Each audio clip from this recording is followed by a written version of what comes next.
Hey,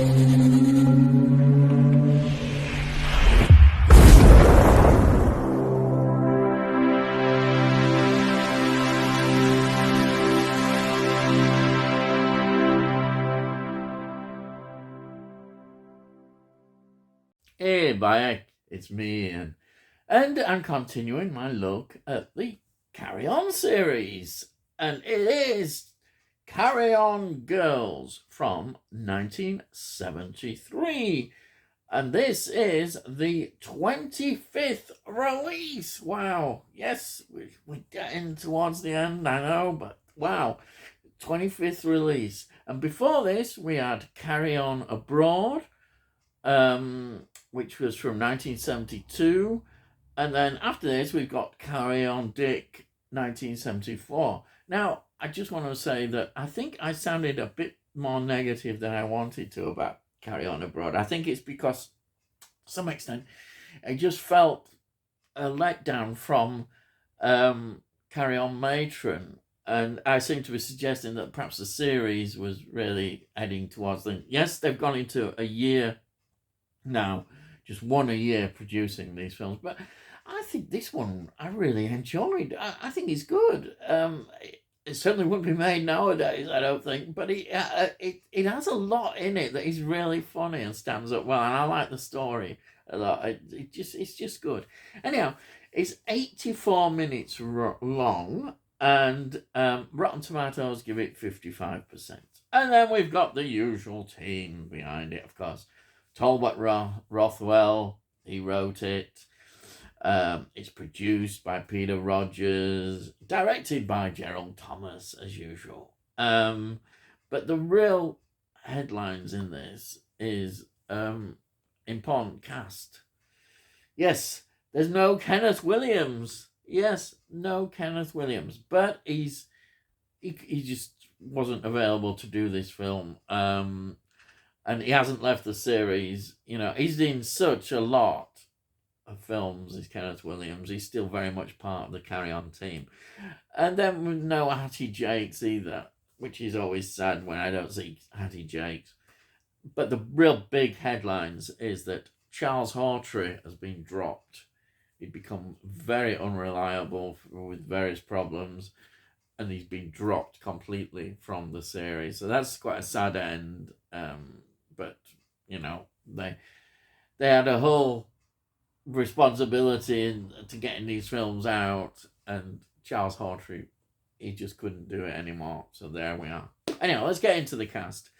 Sid James plays a familiar figure as usual. Sid James, Sidney Fiddler. He keeps using that name Fiddler, doesn't he, a lot? Then we got Barbara Windsor playing Hope Springs.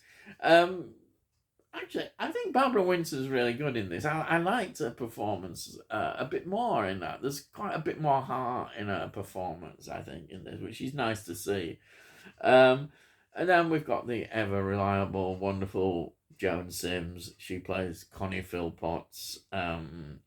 She's the hotel owner. She's really good. And then we've got Kenneth Connor playing a rather typical Kenneth Connor role, a bumbling kind of role, which fits into the name.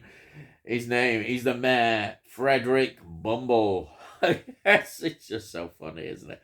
Then we've got Bernard Breslow. Oh, Bernard Breslow. He plays Peter Potter. He's funny. He just is this tall figure. He's just always funny. And then Peter Butterworth as the rather eccentric admiral who plays a continuous joke throughout the film. That's how he is. Then we've got Jack Douglas now as William, and Jack Douglas is now really back into the film more. We'd seen more gradual introduction, and here he is. He's in it a lot more, and he's funny. He really is good. He actually adds something to the series, I think, which is really good. It's what it needs in some ways. And Jack Douglas provides that. The slapstick elements of Carry On, as well as, you know, what we know about the innuendos and everything. But Jack Douglas is really good at that. Then we've got a wonderful June Whitfield appearing. She's always good, I think, June Whitfield. She plays Augusta. What a name. Augusta Prodworthy.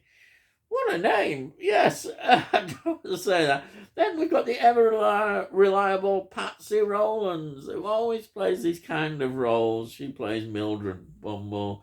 She's the wife of the mayor, Kenneth Connor's character.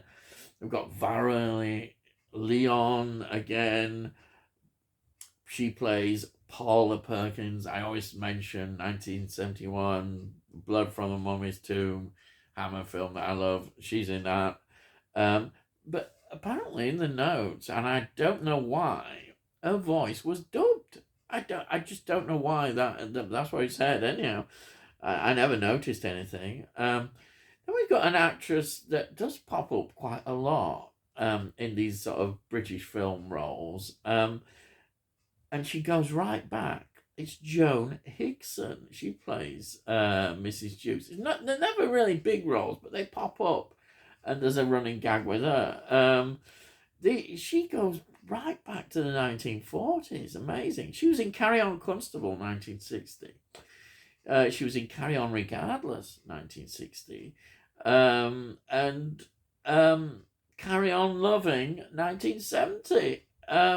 This is, really interesting that she was in these films. Also, she was in Theatre of Blood, which is a big favourite of mine. Vincent Price film, Dinah Rigg, a great film. I love it. And also another film that I rather like, I haven't talked about much, is a lesser known film, but it's one I really love. It's Clockwise. Yes, it's a John Cleese film. Really enjoy Clockwise. She's in that. But of course, she was really known. People knew her in her later years as Miss Marple. Yes, the Agatha Christie, the TV series on BBC from 1984 to 1992. She was just in that role and she made it her own. So that's an interesting look at a career. And that is Joan Higson. Then we've got some more familiar figures who pop up. We have got Arnold Ridley. It's a very brief role as Alderman Pratt. He, of course, he goes back, massive career as a writer as well.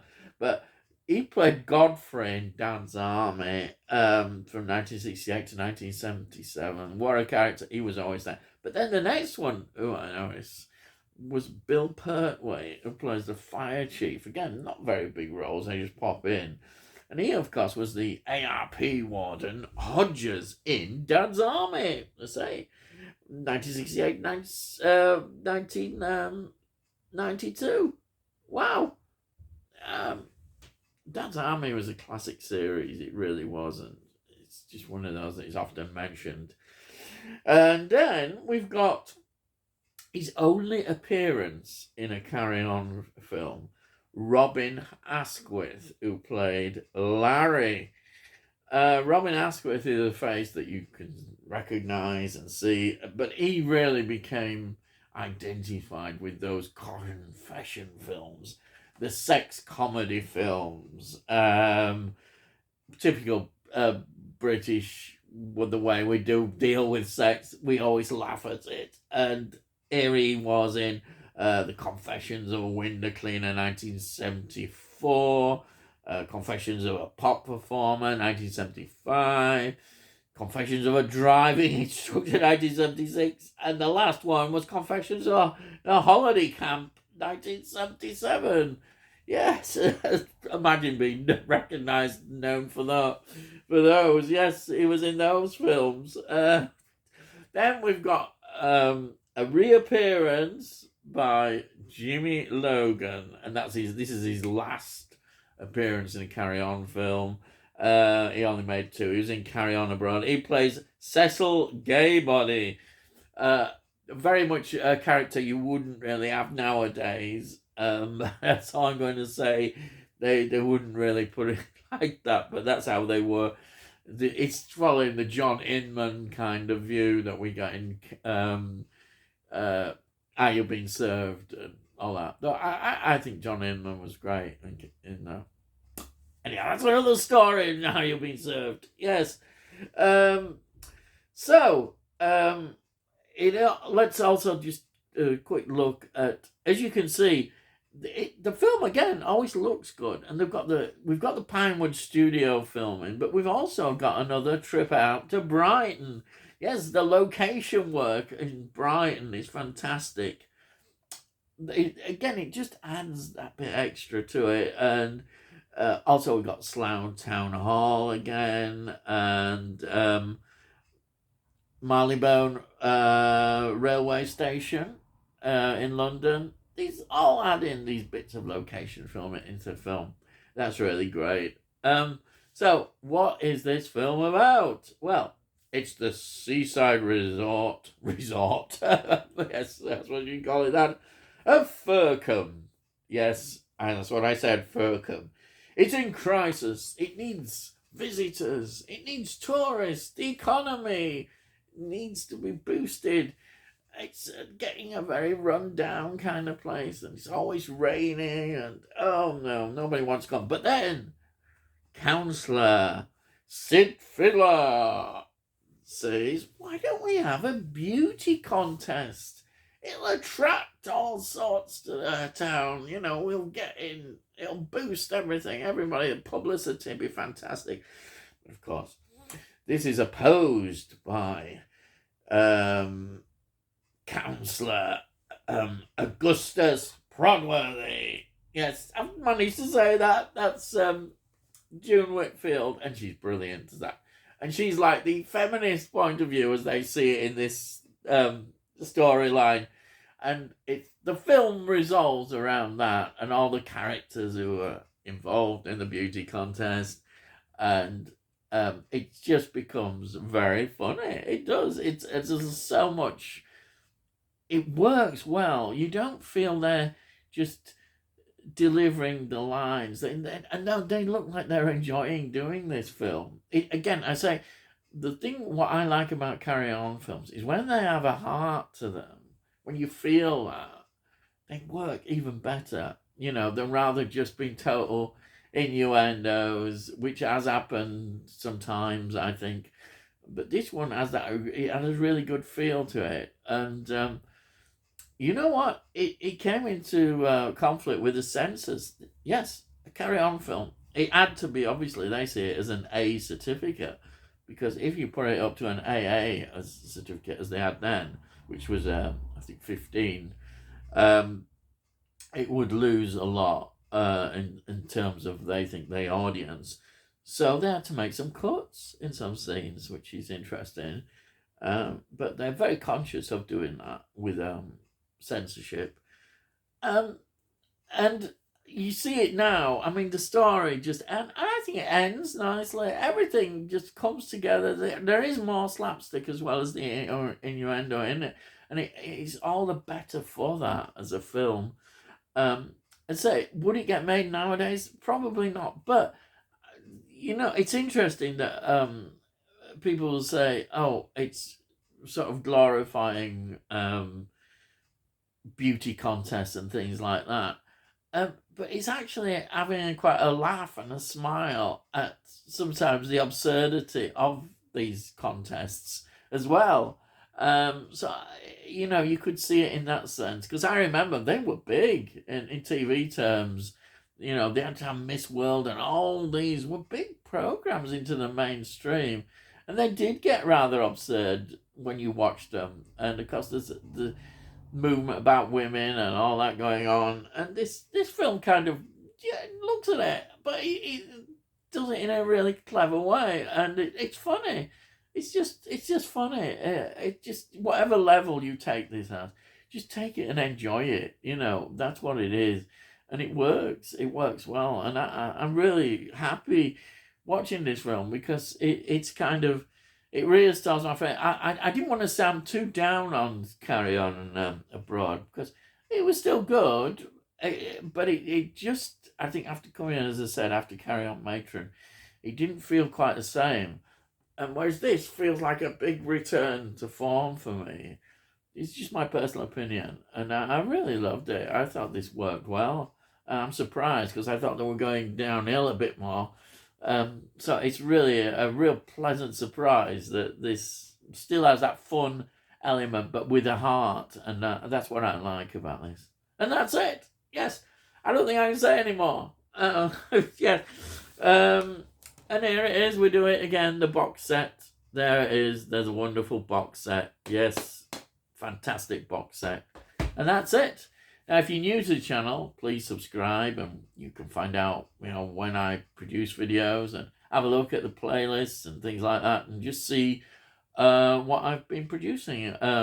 Hopefully you might like it, or you won't. But also, if you like this particular video, please give it a like, because it helps with algorithms. So hopefully more people can actually enjoy, or perhaps not enjoy, my videos. And if you've got any comments, please put your comments down. I love to read your comments. I really do. Fantastic. And that's it. Yes. All I've got to say is, I'll see thee again.